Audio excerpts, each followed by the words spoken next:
အားလုံးပဲမင်္ဂလာပါခင်ဗျာကျွန်တော်ရဲ့ channel ကနေဝါဒနာတူကျွန်တော်ရဲ့မိတ်ဆွေများအားလုံးကိုကြိုဆိုလိုက်ပါတယ်ခင်ဗျာအားလုံးပဲစိတ်ချမ်းသာခြင်းကိုယ်ကြီးကျန်းမာခြင်းနဲ့ပြည့်စုံပါစေကြောင်းဥစွာဆုမကောင်းတောင်းပါတယ်ကျွန်တော်ရဲ့ဗီဒီယိုလေးတွေမှာလည်းလက်မလေးတွေပေါ့နော် like လက်မလေးတွေနှိပ်ပေးပြီးတော့အကူအညီပေးတော့လို့လည်းရပါတယ်ခင်ဗျာအခုပြပေးမယ်ဗီဒီယိုလေးက10ရက်2လ2026မနေ့ပြန်ပေါ့နော်ကျွန်တော်အင်္ဂါနေ့မနေ့ညနေတရက်စာအတွက်ထိပ်စီးနှလုံးနဲ့ကန်ဆန်းရမယ့်ဒဲလေးခွက်ကိုကျွန်တော်ရှာဖွေတင်ပြပေးတော့မှဖြစ်တယ်ဗျထိပ်စီးနှလုံးနဲ့ဒဲလေးခွက်ဖြစ်ပါရဲ့ဗျမနေ့ညတနေ့ကုန်စာဖြစ်ပါတယ်ကျွန်တော်ရဲ့မိတ်ဆွေများတော့ကျွန်တော်တင်ပြပေးတဲ့ကဏ္ဍစီစဉ်ပုံလေးတွေကိုလေလာတုံးတက်ပြီးတော့ထုံးစံတိုင်းပါပဲကိုယ့်ရဲ့စိတ်ကူးဉာဏ်လေးတွေနဲ့ပေါင်းဆက်ပြီးတော့မနေ့ပြန်အတွက်အတုံးပြပါလို့ပြောပြရစေဗျအဲ့တော့ပထမပင်အတွက်ကျွန်တော်တို့စလိုက်မယ်ဗျ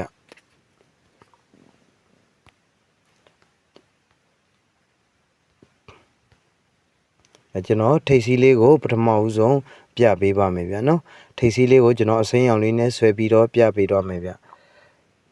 ဒီမှာကျွန်တော်တို့ညနေပိုင်းထွက်တဲ့ထိပ်စီးတွေဖြစ်ပါတယ်ဗျ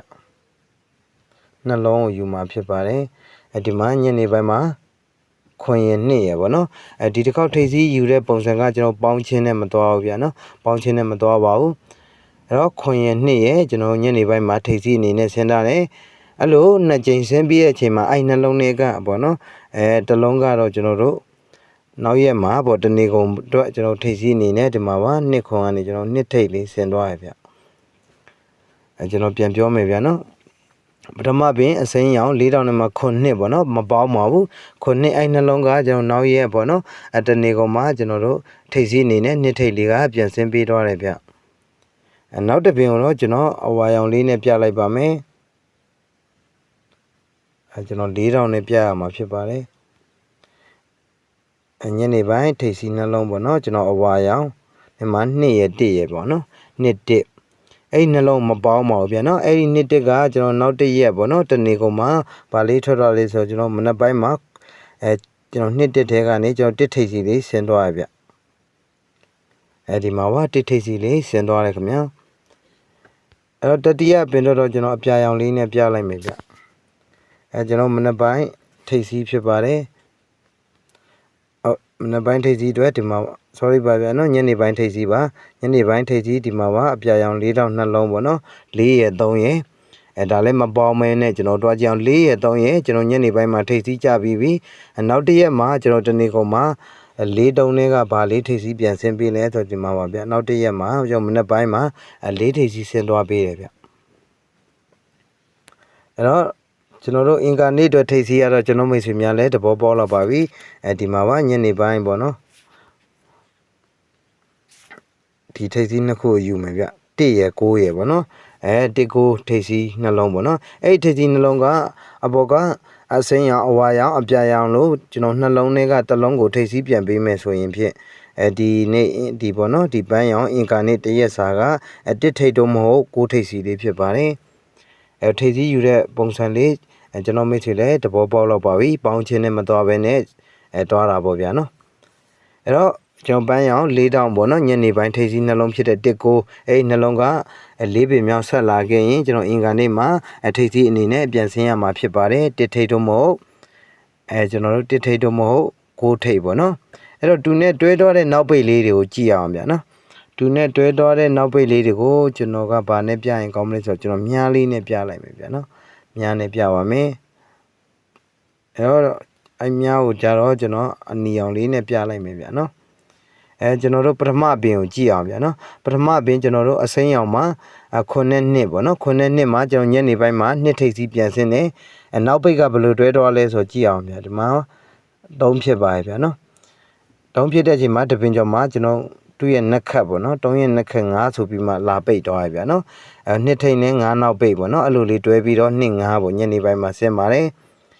ဒုတိယပင်အဝါရောင်ကြည့်အောင်ဗျအဝါရောင်မှာတော့ကျွန်တော်တို့4000နဲ့မှ2ရ1ရရှိတယ်အဲ့ဒီညနေပိုင်းထိပ်စီးနှလုံးကကျွန်တော်နောက်တစ်ရက်မှာကျွန်တော်တစ်ကထိပ်စီးအနေနဲ့ဆင်းသွားပြီနော်တစ်ကထိပ်စီးအနေနဲ့ဆင်းသွားပြီဆိုတော့နောက်ပိတ်လေးကဘယ်လိုတွဲလဲဆိုဒီမှာပါ 6ဖြစ်ရပါတယ်ဗျနော်6ရှိတယ်တပင်ကျော်မှာ9ရဲ့နှစ်ခက်6ကနောက်ပိတ်အနေနဲ့ဆင်းသွားရဗျအဲ့တော့တစ်ထိန်နဲ့6နောက်ပိတ်လေးတွဲပြီးမှ1 6ပေါ့နော်ကျွန်တော်တို့ခွန်ဘရိတ်ပဲဖြစ်ပါတယ်ပထမပင်မှာလည်းခွန်ဘရိတ်လေးဆင်းထားရဗျဒုတိယပင်ကြည့်အောင်ခင်ဗျာဒုတိယပင်မှာကျွန်တော်တို့အပြာရောင်4000နဲ့မှ4ရယ်3ရယ်နှလုံးရှိတယ်ညနေပိုင်းထိပ်စီ4 3ထိပ်စီပေါ့နော်4ထိပ်3ထိပ်အဲ့4ထိပ်3ထိပ်ဒီနောက်နေ့ပေါ့နော်တနေ့ကုန်မှာတော့ကျွန်တော်တို့4ထိပ်3ထိပ်တည်းကဘာထိပ်စီလေးပြန်ဆင်းတော့ဆိုတော့4ထိပ်ပေါ့နော်ကျွန်တော်ပြထားပြီးပြီသူနဲ့နောက်ပိတ်ကဘယ်လိုတွဲမလဲဆိုတော့ဒီ6ကိုပဲယူမှာဖြစ်ပါတယ်ဒီမှာ6ပေါ့နော်အဲ့အချိန်မှာလဲကျွန်တော်2ရဲ့တပင်ကျော်မှာဒီမှာ6ရဲ့နှစ်ခက်9ကနောက်ပိတ်ဖြစ်ပြီးမှ4 9ဆိုပြီးမှ3ပရိတ်လေးဆင်းသွားရဗျနော်4 9ဆိုပြီးမှ3ပရိတ်လေးဆင်းသွားပြီအဲ့တော့ကကျွန်တော်တို့ကဒီမနေ့ဖြန်အင်္ဂါနေ့ကတော့ဗောနော်1 9ဗောနော်1 9ညနေပိုင်း1ထိပ်9ထိပ်အဲ့နှစ်ခုတည်းက4ပင်မြောက်ဆက်ပြီးခဲ့ရင်ကျွန်တော်အင်္ဂါနေ့မှာ1ထိပ်တို့မို့9ထိပ်ဗောနော်တူနဲ့တွဲမဲ့ကဏ္ဍလေးကိုရဖို့ဗျကျွန်တော်တို့အကယ်၍မြတ်မနက်ပိုင်းမှာလာခဲ့မယ်ဆိုရင်ပေါ့နော်မနက်ပိုင်းမှာလာခဲ့မယ်ဆိုရင်ဒီမှာကျွန်တော်တို့6ရှိထားပြီ6ရှိထားဆိုတော့တပင်ကျော်ပေါ့နော်တပင်ကျော်မှာကျွန်တော်9ရဲ့နှစ်ခက်6ပေါ့ဗျာမနက်ပိုင်းမှာဆင်းခဲ့ရင်တော့6နဲ့6နောက်ပိန်လေးပေါ့ဗျာနော်ညနေပိုင်းမှာဆင်းခဲ့ရင်တော့ဒီမှာ6ရှိပြီဗျာနော်ညနေပိုင်းမှာရှိခဲ့ရင်တော့6ရှိပါတယ်တော့နှစ်ခက်တွဲရမယ်တပင်ကျော်နှစ်ခက်တွဲမယ်ဆိုတော့ဒီမှာ6ရဲ့နှစ်ခက်က9ဖြစ်ပါတယ်အဲ့တော့မနေ့ပိုင်းမှာအကယ်၍များတွဲခဲ့ရင်ပေါ့နော်နောက်ပိတ်က6နဲ့တွဲမယ်ဗျာနော်အကယ်၍များညနေပိုင်းမှာဖြစ်ခဲ့ရင်တော့ကျွန်တော်နောက်ပိတ်ကတော့ကျွန်တော်9နဲ့တွဲမှာဗျာနော်အဲ့တော့နောက်ပိတ်က6 9ပေါ့ဗျာနော်6 9ဖြစ်ပါတယ်အဲ့တော့ကျွန်တော်မိတ်ဆွေများအတွက်ကျွန်တော်ရေးပေးလိုက်မယ်ပေါ့ဗျာနော်တနေ့အင်္ဂါနေ့တရက်စာအတွက်တော့ကျွန်တော်1ထိပ်တုံမဟုတ်9ထိပ်ဖြစ်ပါတယ်1ထိပ်9မဟုတ်9ထိပ်မနက်ပိုင်းမှာတော့ကျွန်တော်တို့ကဘာကိုပို့ပြီးတင်ထိုးတင်လဲဆိုတော့1 6ရယ်1 6ရယ်ကျွန်တော်တို့9 6ရယ်ကိုပို့ထိုးတင်ပါတယ်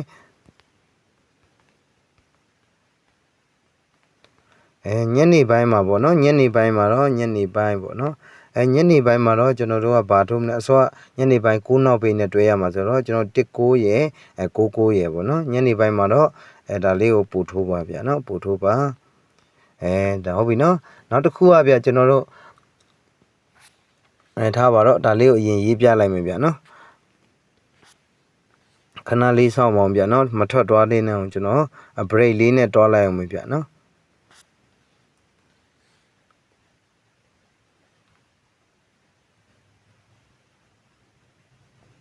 ဟုတ်ပြီ break လေးနဲ့ဘယ်လိုတွားမလဲဆိုတော့အပေါ်မှာနှစ်ပင်မှာကျွန်တော်2 5 1 6ဆိုပြီးခွန် break အဲ့လိုလေးတူညီပြီးတော့ချင်းနေ